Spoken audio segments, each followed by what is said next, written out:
도시로 보는 미국사, 아메리칸 시티, 혁신과 투쟁의 연대기. 3. 어떤 도시인가?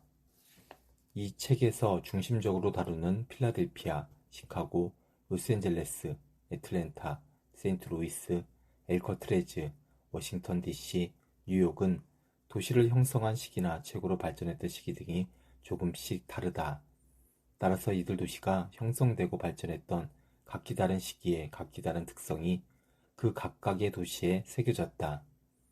본문의 각 장은 이들 도시 하나하나에 할애되어 하나의 도시 혹은 인근 교외까지 포함하는 도시와 지역을 중심으로 서술된다. 그리고 이 장들은 각 장이 다루는 시기에 연대순으로 배치되는데 시기가 서로 조금씩 겹치기도 한다. 이 대표 도시들은 각 장이 다루는 시기에 가장 중요한 문제들을 상징적으로 보여주는 곳들로 그 도시만의 특성을 나타내면서도 미국 국가사의 전개를 소화해낸다. 제1장은 19세기 말에 필라델피아를 다룬다. 미국의 초기 수도였던 필라델피아는 19세기 후반에 이르러 도시 정체성을 재확립해야 할 위기에 처했다. 제1의 산업도시이자 항구로서의 자부심을 다른 도시에 빼앗겼고 의학과 상업의 중심지라는 위상 역시 이미 쇠하고 있었기 때문이다. 재건기 미국의 경제 부흥에 편승해 다시 상업과 산업의 중심지라는 영화를 되찾을 것인가? 아니면 새로운 시대에 걸맞은 정체성을 새롭게 만들어 볼 것인가? 필라델피아는 이러한 선택의 기로에 섰다. 이 장에서는 필라델피아가 미국 독립 100주년 기념 박람회의 개최를 계기로 어떤 답을 찾아가는지를 서술한다. 20세기에 들어서 미국의 개발과 부흥의 무게중심이 서쪽으로 점차 옮겨감에 따라 제2장은 서부 정복의 중심인 시카고로 이동한다. 미국 역사에서 서부란 지리적으로 정해져 있는 특정 지역이 아니라 시대에 따라 달라지는 공간 개념이었는데 시카고도 한때 서부에 속했었다. 시카고는 도시 수립의 역사는 짧지만 중부 지역의 중심 도시로 급성장했다. 아메리카 원주민을 몰아낸 광대한 중서부 영토에 백인이 이주하면서 농업과 목축업이 발전하게 되었고 이 생산물들의 집산지로서 시카고가 발전하게 되었던 것이다. 따라서 서부 개발과 개척의 중심 도시로서의 시카고의 발전 과정을 살펴보는 것은 의미 있는 작업이다. 또한 시카고는 유럽 출신 이주 노동자들이 많이 정착하는 곳이기도 했고 노예 해방과 함께 처음으로 대이동을 하게 된 남부 흑인들의 주요 목적지이기도 했다. 이러한 인구의 유입과 이로 인한 도시 공간의 분리 및 인종 간 갈등은 20세기 초에 시카고의 명성에 손상을 입힌 중요한 문제였다. 따라서 이 장에서는 서부 중심 도시로서의 시카고의 위상과 그로 인한 도시 문제들을 살펴보고 해결 방안이 무엇이었는지를 분석한다. 3장은 더욱 서쪽으로 이동해 태평양 연안 도시인 로스앤젤레스를 다룬다. 캘리포니아주는 미국에서 뒤늦게 개발이 시작된 곳이지만 온난한 기후와 풍부한 자원 덕분에 미국 사회 내에서도 특별한 성공 신화를 이루었다. 그곳의 중심 도시인 로스앤젤레스는 광대한 대지를 구획하며 들어선 도시이자 때마침 등장한 자동차를 이동 수단으로 삼은 도시였다. 1920년대에 일반용 자동차가 보급되면서 본격화된 도심지 건설, 고속도로와 도시 확장, 그리고 이에 따른 자연 환경의 변화 등은 로스앤젤레스의 특수한 현상인 동시에 곧이어 미국 전역에 개발된 신도시들의 서곡이기도 했다. 또한 로스앤젤레스 발전의 역사에서 꼭 다루어야 하는 것은 미국의 어느 지역과 비교해도 두드러지는 아시아계 이민자라는 요소이다. 일찍이 로스앤젤레스의 농업 분야와 노동시장에 등장한 아시아계 이민자들이 20세기 중반을 지나면서 어떤 일을 겪었는지도 이 장에서 알아본다. 남북전쟁 패전 이후 미국사의 주 무대에서 사라졌던 남부는 제2차 세계대전 이후 화려하게 복귀했다. 교통, 통신수단, 냉방장치 등의 기술 발전에 힘입어 남부의 효용성이 커진 데다 낙후된 덕분에 인건비나 부동산 가격 등이 저렴해서 후발 산업화의 중심이 될 수 있었기 때문이다. 그러나 이 같은 발전 과정 속에서 이면에 여전히 자리잡고 있던 흑백 갈등과 분리의 문제가 다시금 대두될 수밖에 없었다. 제4장에서는 애틀란타의 역사를 통해 이러한 상황을 적나라하게 노출시킨다. 교회화의 진전에 따라 도시의 중산층과 부는 외곽으로 빠져나갔고 구도심에는 가난과 빈민이 남겨졌다.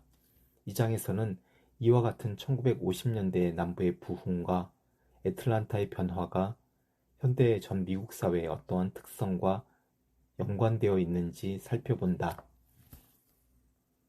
흑백 갈등과 분리, 그리고 그로 인한 도시의 분열과 공동화는 애틀란타에만 국한된 것이 아니라 사실상 제2차 세계대전 후 미국의 거의 모든 대도시에서 벌어진 일이다. 그래서 1950년대 이후 미국에서는 도시 재생, 재개발이 화두로 등장했다. 미국 전역에서 벌어진 재개발은 각 도시의 선택에 따라 서로 다른 결과로 이어졌다. 제5장에서는 도시의 공동화를 해결하려던 재개발 사업이 남개발로 이어져 더 큰 악몽을 만들어낸 세인트루이스의 이야기를 다룬다. 세인트루이스의 재생 사업은 특히 진보적이고 혁신적인 이념에서 출발했으나 실현 과정에서의 왜곡과 빠른 세트로 인해 최악의 결과를 빚었다는 점에서 도시 재개발의 나쁜 예로 거론된다. 이 장에서는 어떠한 선택과 갈등이 이러한 결과를 낳았는지 분석한다. 제6장은 미국 원주민의 공간에 대해 살펴본다. 대륙 전역에 퍼져 다양한 생활 방식으로 살아갔던 수많은 원주민들은 20세기에는 지정된 특정 구역에 수용되어 살아가는 소수민으로 전락했다. 미국이 백인들을 위한 땅으로 개발되어 변화를 겪는 동안 그들은 끊임없이 주거권을 빼앗기고 내몰렸다. 그랬던 원주민들이 1969년에 캘리포니아의 엘커트레지 섬에 자신들만의 도시를 세우겠다며 이 섬을 18개월간 점거하는 일이 있었다. 원주민들이 자신들의 처지에 대한 반항과 저항의 뜻을 적극적으로 표현한 사건이었다. 장에서는 이 사건의 원인과 유산을 살펴봄으로써 도시에서 밀려난 인구 집단의 의미를 생각해본다. 제7장에서는 워싱턴 DC의 도시계획과 기념공간 조성에 대해 분석하고 수도로서의 정체성의 형성에 대해 이야기한다. 18세기 말에 설계도에 의해 만들어진 계획 도시라는 점에서 특수한 워싱턴은 그 후 끊임없이 진화해왔다. 남북전쟁 이후에는 국민적 영웅을 기리는 시설이나 국가적 사업, 특히 전쟁을 기념하는 시설들을 조성하면서 이 도시를 전 국민을 대표하는 기념과 기억의 공간으로 만들었다. 이 장에서는 워싱턴의 주요 구역에 배치된 이러한 기념시설물들의 의미를 분석하고 그로 인해 형성된 워싱턴의 도시 이미지를 살펴본다. 마지막 제8장에서는 1970년대부터 현재까지의 뉴욕의 변화를 중심으로 도시공간 고급화의 명암을 짚어본다. 미국 도시의 역사를 쓰면서 뉴욕을 다루지 않는다면 부자연스러운 일일 것이다. 사실 뉴욕은 미국사에서 어느 시기에나 대표 도시로 간주될 수 있을 정도로 각 시대마다 중요한 변화의 추동력을 발휘했다. 과연 이 위대한 도시는 20세기 후반의 도심지 낙후와 재개발에 어떻게 대응해 왔을까? 어떤 요소들이 서로 대립하고 부딪히면서 뉴욕의 현대사를 써왔을까? 이 장에서는 젠트리피케이션이라고 일컬어지는 공간 고급화 과정을 살펴보면서 현대 미국 사회가 처한 중요한 문제점을 반추한다. 사실 이 책이 다루는 모든 시대, 모든 도시에 공통되는 화두는 도시 정비, 재정비, 재개발이다. 도시는 완전했던 적이 없으며 항상 새로워지고 더 나아지려는 노력을 기울였다. 그러나 무엇을 최우선 과제로 삼을지 더 나아진다는 것의 의미가 장에서는 이 사건의 원인과 유산을 살펴봄으로써 도시에서 밀려난 인구 집단의 의미를 생각해본다. 제7장에서는 워싱턴 DC의 도시계획과 기념공간 조성에 대해 분석하고 수도로서의 정체성의 형성에 대해 이야기한다. 18세기 말에 설계도에 의해 만들어진 계획 도시라는 점에서 특수한 워싱턴은 그 후 끊임없이 진화해 왔다.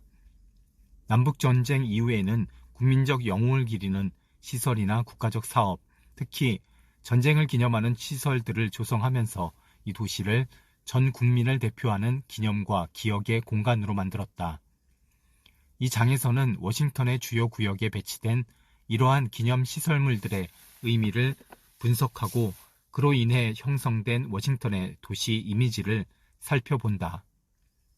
마지막 제8장에서는 1970년대부터 현재까지의 뉴욕의 변화를 중심으로 도시공간 고급화의 명암을 짚어본다. 미국 도시의 역사를 쓰면서 뉴욕을 다루지 않는다면 부자연스러운 일일 것이다. 사실 뉴욕은 미국사에서 어느 시기에나 대표 도시로 간주될 수 있을 정도로 각 시대마다 중요한 변화의 추동력을 발휘했다. 과연 이 위대한 도시는 20세기 후반의 도심지 낙후와 재개발에 어떻게 대응해 왔을까? 어떤 요소들이 서로 대립하고 부딪히면서 뉴욕의 현대사를 써왔을까? 이 장에서는 젠트리피케이션이라고 일컬어지는 공간 고급화 과정을 살펴보면서 현대 미국 사회가 처한 중요한 문제점을 반추한다.